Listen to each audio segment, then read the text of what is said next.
Hello everyone, welcome to my channel UPSC with Palak. आज हम पढ़ेंगे ग्लोब के बारे में। ग्लोब क्या है? कभी ना कभी आपने ग्लोब देखा होगा। तो ग्लोब बेसिकली अर्थ का ट्रू मॉडल है या फिर उसका मिनिएचर फॉर्म है। मिनिएचर मतलब छोटा रूप। अर्थ का छोटा और वास्तविक रूप को हम ग्लोब कहते हैं। अच्छा, ग्लोब जब अर्थ का ट्रू मॉडल है तो हम जितनी भी चीज़ें ग्लोब के बारे में पढ़ रहे हैं, क्या हम उसको अर्थ के रेफरेंस से भी पढ़ सकते हैं? हाँ, पढ़ सकते हैं। तो सबसे पहली जो चीज़ है वो ये है कि ग्लोब आपने देखा होगा जब, तो ग्लोब हल्का सा टिल्टेड रहता है।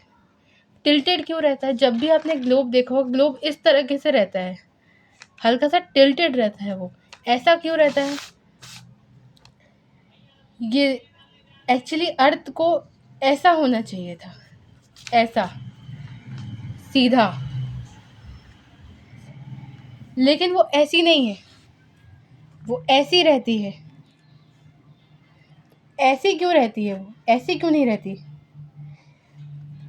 क्योंकि बहुत समय पहले अर्थ ऐसी ही होगी, बट बहुत बिलियन ईयर्स अगो कभी, वो हम आगे डिटेल में पढ़ेंगे फर्दर क्लासेस में।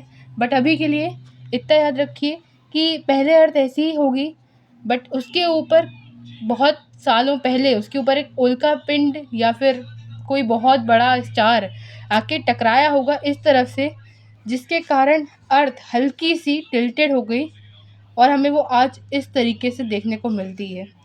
इसलिए ग्लोब भी हमेशा टिल्टेड रहता है। इसलिए ओरिजिनल एक्सिस अर्थ की ये है, दिस वन। ये जो है ये सिर्फ एक परपेंडिकुलर है। This is the equator line और this is orbit of a earth. अच्छा, अब हमें ये तो समझ में आ गया कि अर्थ टिल्टेड है, लेकिन अर्थ टिल्टेड कितनी है?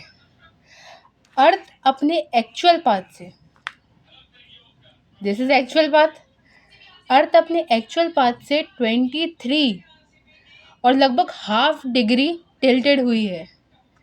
यहाँ पे भी मैंने लिखा है, अर्थ अपनी एक्चुअल एक्सिस से 20 डिग्री और हाफ डिग्री टिल्टेड हुई है, जिसके कारण अर्थ की एक्सिस अब यहाँ होती है, कभी यहाँ होती होगी बट अब यहाँ है। और इसे क्या, जो अर्थ के एक्सिस पे जो मेन लाइन है सेंटर से जो होके जाती है वो है इक्वेटर, जो अर्थ के एक्सिस से जा रही है। अर्थ के एक्सिस को जो दो पार्ट में डिवाइड करती है वो है इक्वेटर, और जो इसके परपेंडिकुलर को हाफ करती है वो ऑर्बिट। अब ऑर्बिट क्या है? The revolution of the earth around the sun in a fixed path. ये सन है, ये हमारी अर्थ है। अर्थ जिस पाथ पे सन का चक्कर लगा रही है उस पाथ को हम ऑर्बिट बोलेंगे, क्योंकि अर्थ अपने एक्सिस पे तो घूम ही रही है, बट ये सन है, अर्थ इसके अराउंड भी तो घूम रही है। ये अर्थ है हमारी, तो अर्थ यहाँ से भी घूम रही है, सन के अराउंड भी घूम रही है, अपनी एक्सिस पे भी घूम रही है। तो जिस पाथ पे अर्थ घूमती है सन के अराउंड, उस पार्ट को हम ऑर्बिट बोलते हैं। बहुत इजी डेफिनेशन है, आपको पता होना चाहिए। इलिप्टिकल ऑर्बिट क्या है? Earth moves around the sun in a elliptical path.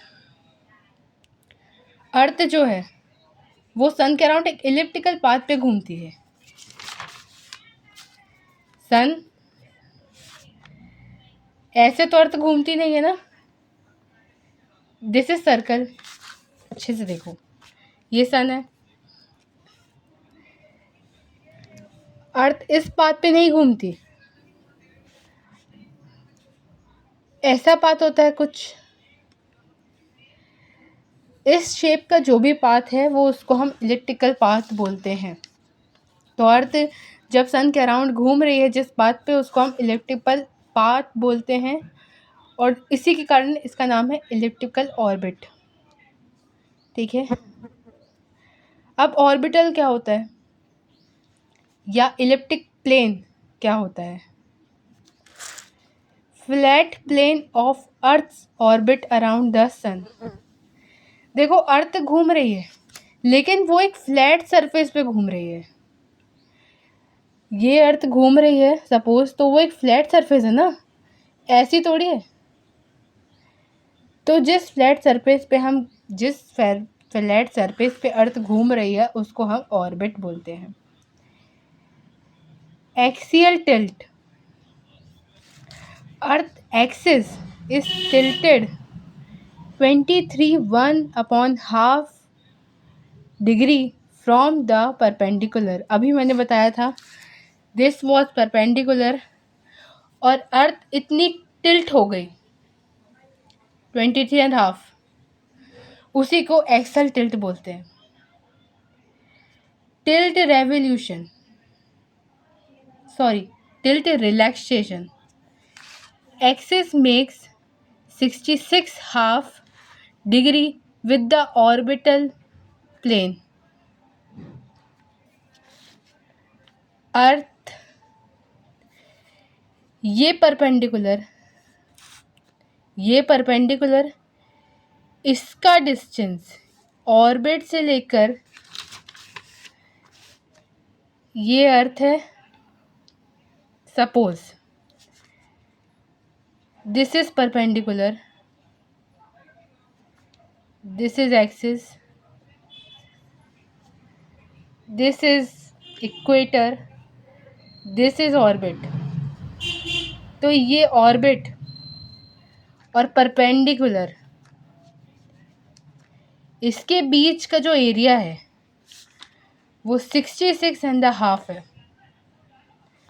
तो आपको इसमें दो चीज़ें हैं जो बहुत ज़्यादा इम्पॉर्टेंट है। पहला तो कि अर्थ एक्सिस परपेंडिकुलर के रिस्पेक्ट में अर्थ एक्सिस कितना टिल्ट हुई है और परपेंडिकुलर के रिस्पेक्ट में ऑर्बिट का एंगल क्या है।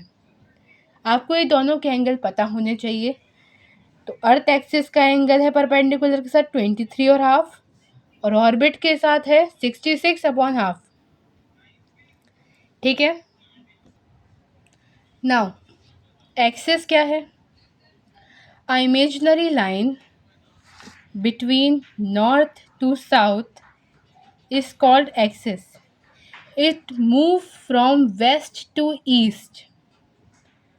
ठीक है, अर्थ पे एक इमेजिनरी लाइन है जो नॉर्थ और साउथ के बीच से जाती है और वो ईस्ट से वेस्ट की तरफ मूव करती है। इक्वेटर, हमने अभी पढ़ा इक्वेटर के बारे में। Imaginary line divides the globe और earth into 2 equal parts, northern hemisphere, southern hemisphere. Earth, equator, axis. ऊपर वाले पार्ट को नॉर्थ हेमिस्फीयर बोलते हैं। क्यों? क्योंकि ये नॉर्थ पार्ट है, पहले वीडियो में हमने डिस्कस किया था। और नीचे वाले पार्ट को साउथ हेमिस्फीयर में डिवाइड करती है क्योंकि नीचे साउथ है। हम पहले वीडियो में ये सब पढ़ चुके हैं। तो इन दोनों को डिवाइड करने का काम इक्वेटर का रहता है। ठीक है, thank you for watching. Please मेरे चैनल को सब्सक्राइब कीजिए, लाइक करें और कमेंट करें अगर आपको मेरा चैनल पसंद आया है। आगे हम फर्दर क्लासेस में इसका आगे वाला पार्ट भी पढ़ेंगे। Thank you.